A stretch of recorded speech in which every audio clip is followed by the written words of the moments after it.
আসসালামু আলাইকুম রহমতুল্লাহি ওয়া বারাকাতুহু। আলহামদুলিল্লাহ ওয়াসসালাতু ওয়াসসালামু আলা মান লা নাবিয়্যা বা'দাহু। আউযু বিল্লাহি মিনাশ শাইতানির রাজিম। বিসমিল্লাহির রহমানির রহিম। কিতাবুল উযু। আজকের বক্তব্য বিষয় হলো উযু। বাবু মা সাআ ফিল উযুই। উযুর বর্ণনা। পর্ব হচ্ছে ৪, অধ্যায় হচ্ছে ১।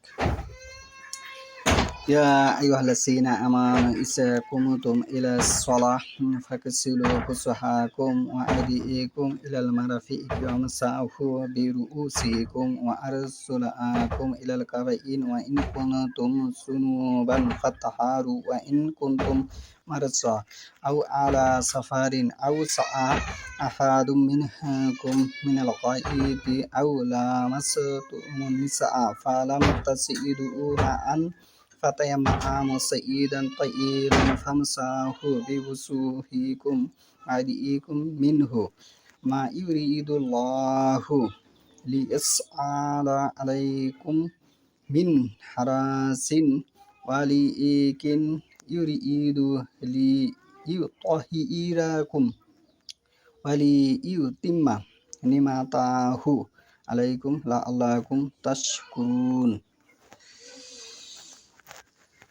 হে ঈমানদারগণ, যখন তোমরা নামাজের জন্য উঠবে তখন মুখমণ্ডল ও কোনাই পর্যন্ত হাত ধুইবে, মাথা মাসহ করবে এবং গোড়ালির উপরই গিট পর্যন্ত পা ধুইবে। যদি তোমরা অপবিত্র অবস্থায় থাকো তবে পবিত্র হয়ে নিবে। আর তোমরা যদি অসুস্থ হও এবং পানি ব্যবহারে ক্ষতির আশঙ্কা থাকে কিংবা সফরে থাকো অথবা তোমাদের কেউ পায়খানা থেকে মলমূত্র ত্যাগ করে আসে কিংবা তোমরা নারীদের সঙ্গে স্পর্শ করো, গোসল করার জন্য পানি না পাও, তাহলে পবিত্র মাটি দ্বারা তায়াম্মুম করবে, অর্থাৎ ওই মাটি দ্বারা তোমাদের মুখমণ্ডল ও হাত মুছে নেবে। আল্লাহ তোমাদেরকে অসুবিধায় ফেলতে চান না, কিন্তু পবিত্র রাখতে চান এবং তোমাদের প্রতি তার নিয়ামত পূর্ণ করতে চান যাতে তোমরা ধন্য হও। এখানে যে বিষয়টা এসেছে স্পষ্টভাবে সহিহ বুখারী প্রথম খণ্ডে বুজু সাদের পরে হরফে যদ রয়েছে। এর পরবর্তীতে কিন্তু সূরা মায়দার ৬ নম্বর আয়াতে কিন্তু জিমকে ধরা হয়েছে যে বুজু হাকুম।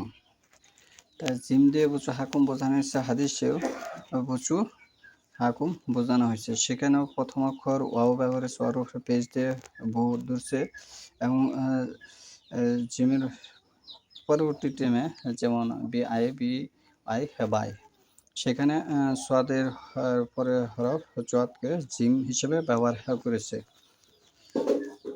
যেটি হুল পৃথিবীর মধ্যে বর্তমানে বাস্তবায়ন নেই, কিন্তু কোরআন হাদিসের মধ্যে বাস্তবায়ন আছে যে সোয়াদের পরে হরফ স্পষ্ট দলিল প্রমাণ বহন করে, সেটি জ।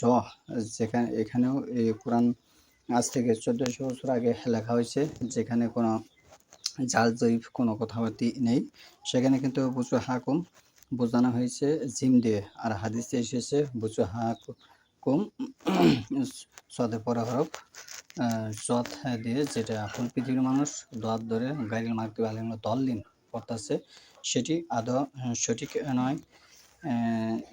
কোনো ব্যক্তি ইসলামের শরীয়ত নয়, একমাত্র আল্লাহ রাসূল সাল্লাল্লাহু আলাইহি ওয়াসাল্লামের শরীয়ত এবং কোরআন সুন্নাহ হয়েছে শরীয়ত। যেহেতু আল্লাহ রাসূল সাল্লাল্লাহু আলাইহি ওয়াসাল্লাম নাই, বর্তমানে কোরআন সুন্নাহ হচ্ছে শরীয়ত। ভারতবর্ষে সহ হুল পৃথিবীর মানুষ ইসলাম সম্পর্কে মানুষকে ধোঁকা দিচ্ছে, যেরকম ধোঁকা দিয়েছিল পূর্বের নবী রাসূলগণের পরবর্তী টাইমে যে ওলামায়ে কেরাম ছিল, দুনিয়া থেকে বিদায় নেওয়ার পরে যে যারা আলেম ছিল তারা কিন্তু পূর্বের অনুসারীদেরকে ধোঁকা দিয়েছিল। ঠিক অনুরূপভাবে আমরা সেই ধোঁকার জালের মধ্যে আমরা আটকা পড়ে গেছি। যে আমরা জানি সারা পৃথিবীর মধ্যে বদলে হরফ একটি, সেটি হচ্ছে বা। সেখানে বা এখানে তো আসেনি, সেখানে আমাদেরকে সাধারণ মানুষকে বোঝানো হচ্ছে যে এটি দালের সাথে বদল করা হচ্ছে। সেটি একটি মিথ্যে ডাহাপড়া কথা, যে কথার কোনো যুক্তি দলিল কোনোটিই নেই। এটি একটি ভুল প্রান্তিক কথা এখান থেকে আমাদেরকে বের হয়ে এসে কোরআন সুন্নাহ মানতে হবে।